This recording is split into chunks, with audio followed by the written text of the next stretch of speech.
Hi friends, again welcome to my channel, and today I'll show you how to use dependency injection in Azure Functions project.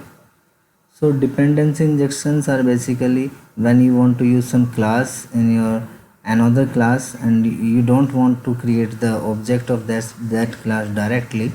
So in that case we use dependency injections.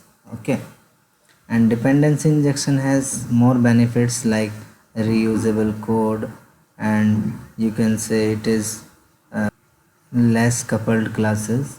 Okay, so let's go and get started. So we are going to learn dependency injection in Azure function, and another thing is using environment variable from app settings or deployed app. So you have the deployed application in Azure function app, and then you want to use the environment variable from the local settings file, and in the deployed code you want to use that from the app settings of function app like in app service. Okay, so I'll be showing you the both things. Okay, so let's go over to use the dependency injection. So we have four steps defined here for the dependency injection. So first one is create Azure function project and write a simple function. Okay, so I am using Visual Studio 2019 and using .NET Core 3.1 for writing Azure function in C#. Okay, so let me create a new project. I'll write here Azure functions project. So this is the Azure functions. Next, this is my dependency injection app. Okay, let me create. So it is asking for the HTTP trigger. So as you already know that these triggers are used to define when this function will be called. So I want to call this function using HTTP trigger like HTTP GET POST.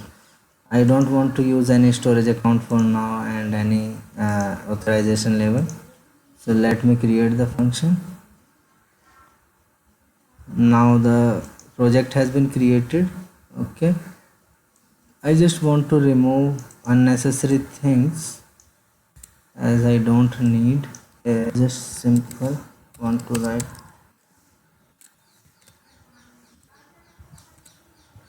hello world.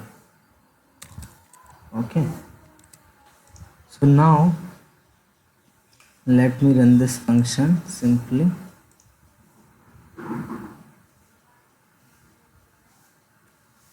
So when I run this, it will show a command window, and when it will run successfully, it will give us a URL.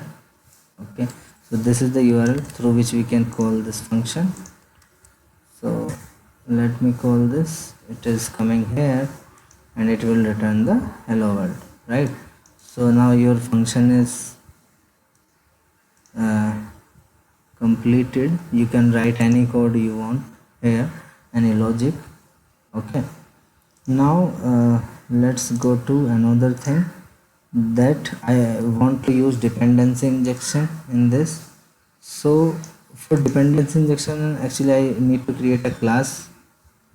Okay, so actually I want to use some class in this function, and I don't want to create the object of that class directly. I want to use dependency injection. So first thing is we need to remove the static thing from here, and then we can say this is function 1. That's okay. Then we need to write some constructor for this.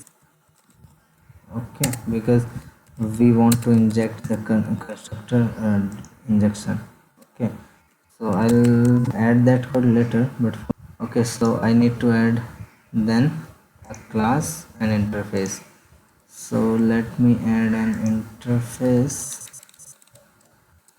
test, and I'll write here interface, and here I'll say simple function. So void hello. Okay, and then I'll create a class implemented this interface. So that class is test, let's say, and I test.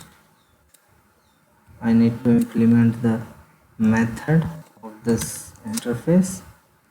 So that is, I can say public void hello. It will just say return,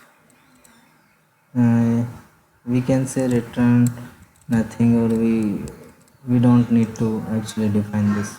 Okay, so one way is to use that directly creating the object of this, but the purpose of dependency injection is remove the tight coupling of the classes. So we want to inject as dependency injection, so I can use the public keyword here. Now we need to add the third thing, like create a startup class inheriting function startup class and override config method. So let's go and do this.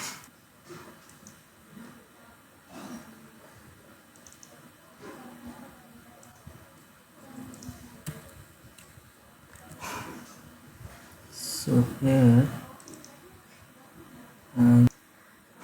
say return a.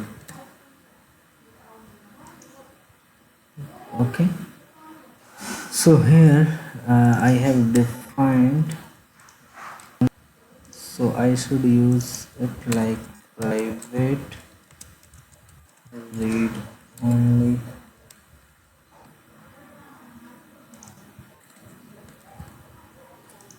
Okay, we need to remove this thing as well. Now let's go and see what happens. Again I am calling this, I'm going to call my function.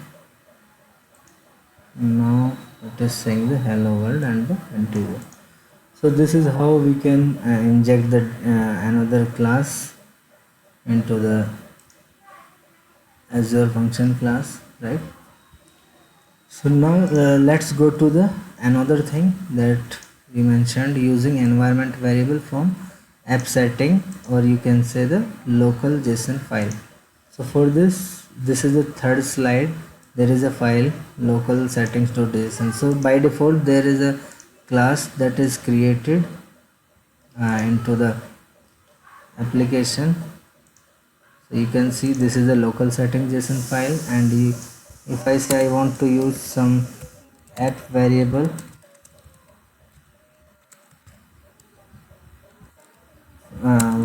I want to use the app variable from this file. Okay, so how I can use that? So to use that I need to go to here, and let us say string app name equal to environment dot get environment variable, then name of the variable is app, and here we can say dot process. So you will see that this value will be returned into this variable. Okay, so this is the key that I have mentioned over here, right? So now let's debug this. What happened?